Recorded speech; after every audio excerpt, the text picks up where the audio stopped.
Do you want to have a couple witnesses come up at a time? We have Angie Weaver and Jessica Hauser. Oh, okay. Yeah, okay. Here, why don't I clear out?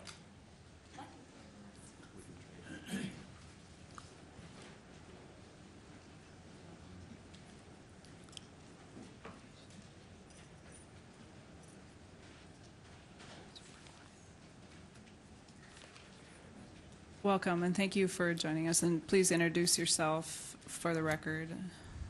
Thank you, Madam Chair and Committee. I'd like to introduce myself. I'm Angie Weaver. This is my daughter, Amelia. She's 7 years old. My husband, Josh, and my 3-year-old daughter, Penelope. Do you want to say hi? No? Probably not. It's very hard to bring my whole family here today, but this is so important to us that I thought you should all see my family and what we're here fighting for and what the families and patients need so much.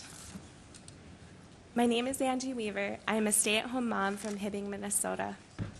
I earned my bachelor's degree in family consumer science from Minnesota State University, Mankato. Before I had my daughters, I worked in a variety of settings, including daycares in elementary school and for Lutheran Social Services. I've always loved children and could not wait to have my own. My husband, who works for the state of Minnesota in information technology at Hibbing Community College, and we have been married for 11 years. We have 2 daughters, Amelia, age 7, and Penelope, age 3. I would like to tell you a little bit about my daughter, Amelia. Amelia was born a beautiful, healthy baby girl on May 2nd, 2006. She was more beautiful than I ever could have imagined. She filled our lives with so much fun, joy, and excitement those first 2 years. It's always hard to put into words how much you love your child, but I can try. Being Amelia's mother and Penelope's has brought me the greatest joy and most overwhelming feeling of love I've ever felt in my life.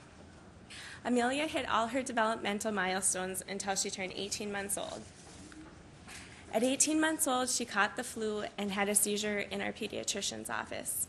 Watching my baby have a seizure was the scariest moment of my life. Time seems to stand still yet stretch on forever. You forget to breathe. You hear the pounding of your heart. This is an experience I wish no parent ever had to have. Our pediatrician told us the seizure was likely a febrile seizure caused by her fever and flu bug, and to take extra care when she had fevers. I was so scared it could happen again, but she seemed to be doing okay. Amelia did not have another seizure for an entire year. When she was 2.5, she was walking, talking in sentences, singing her alphabet, and counting to 20. She loved to be read to. She even memorized the words to Clifford the Big Red Dog and would read them to us like a big girl. We woke up late one morning when Amelia was 2.5. She usually wakes up first, so it was strange that she was sleeping later than us. My husband went to check on her and found Amelia having a seizure in her crib. We do not know how long she'd been having her seizure for. By the time we got to the hospital, that seizure had stopped and another had started. Amelia went on to have 4 more seizures before they sedated her to the point that she stopped seizing. I vividly remember standing over her hospital bed, watching her face turn blue and her entire body shake with a seizure. She was so tiny in the hospital bed in her little yellow footy pajamas. I prayed and prayed that her seizures would stop. The next 4 months were spent in and out of 3 different hospitals, searching for relief that we couldn't find. We could not find anything to help control the seizures, and Amelia lost the ability to talk, walk, and feed herself. To go from one day having your child singing the ABCs in the bathtub to the next, her not being able to get out of the hospital bed is an indescribable agony. After 4 months, with a combination of a special diet and 2 anticonvulsant medications, Amelia was able to have a short period of being seizure-free. She gained back the ability to walk and talk.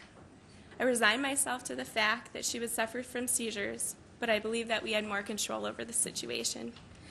I thought she'd be able to talk and have a full life. I felt like we could handle this as a family. Unfortunately, this period of seizure control did not last. Since then, Amelia has been on over 23 anticonvulsant medications. We've tried every medicine that is out there for Amelia. The side effects from these anticonvulsants have caused Amelia brittle bones, liver damage, She suffered from side effects like a severe allergic reaction, nausea, vomiting, sleeplessness, just to name a few. I mean, I could stay here for hours and tell you the side effects from these medications. It has taken her quality of life. Currently, Amelia is having over 30 or more seizures a day. Yesterday, she had such a rough day that today she won't even be able to stay awake, and she'll still, when she is awake, be having seizures. She has to be strapped into a chair even though she can walk because she cannot safely go anywhere without having a seizure. She's lost the ability to speak since age 4 completely. She has regressed developmentally, and she is now globally delayed. I have to stay home at full time to provide Amelia the care she needs. We had tests done at 4 different hospitals to see why Amelia was having her seizures. At age 6, the Mayo Clinic genetically diagnosed Amelia with Dravet syndrome. Dravet syndrome is a rare, catastrophic form of epilepsy. This is a very hard diagnosis to get. There is a startling shortage of treatment options as anticonvulsant medications rarely work, and the long-term outcome of kids with Dravet syndrome is not good. We'd already tried the special diet and 23 anticonvulsant medications. They were not working. The kind of people that my husband and I are people that refuse to believe that this is going to be our daughter's life. We immediately started researching what other parents of children with Dravet syndrome are doing.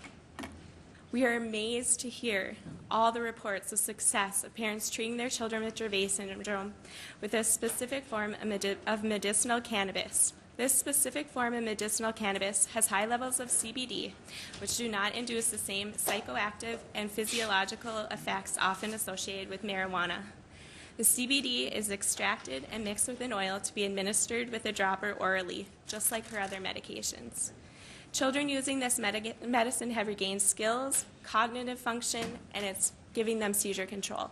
I cannot tell you what even having one seizure a day would mean to Amelia. She would have a life. Children like my daughter with Dravet syndrome that weren't talking are starting to speak again. If my daughter said mommy, daddy, sister, it would be the best day of our lives.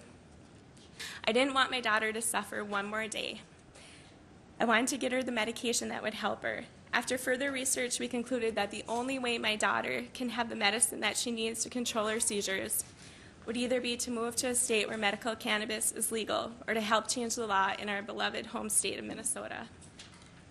I will do anything for my daughter, including moving. But the thought of leaving our family, support system, community we grew up in, church, friends, and my husband's job and health insurance is so hard to think about. When you have a child with life-changing special needs, you need that support. We depend on our families. Both of our parents live in Hibbing, and they help with Amelia and our daughter Penelope so much. Josh has a great job and awesome coworkers. Moving to another state far from our family and friends would be so hard on us. We want to stay in Minnesota. It's our home. I believe the people of Minnesota are compassionate enough and smart enough to put policies into place that allow people with debilitating conditions like my daughter to have access to the medicine they need. We are not criminals. We're law-abiding citizens. We are just parents that are asking for you to help our daughter. Thank you very much. Thank you for coming today and sharing your experience with us. Are there any questions, members, for Ms. Weaver? Thank you. Thank you again.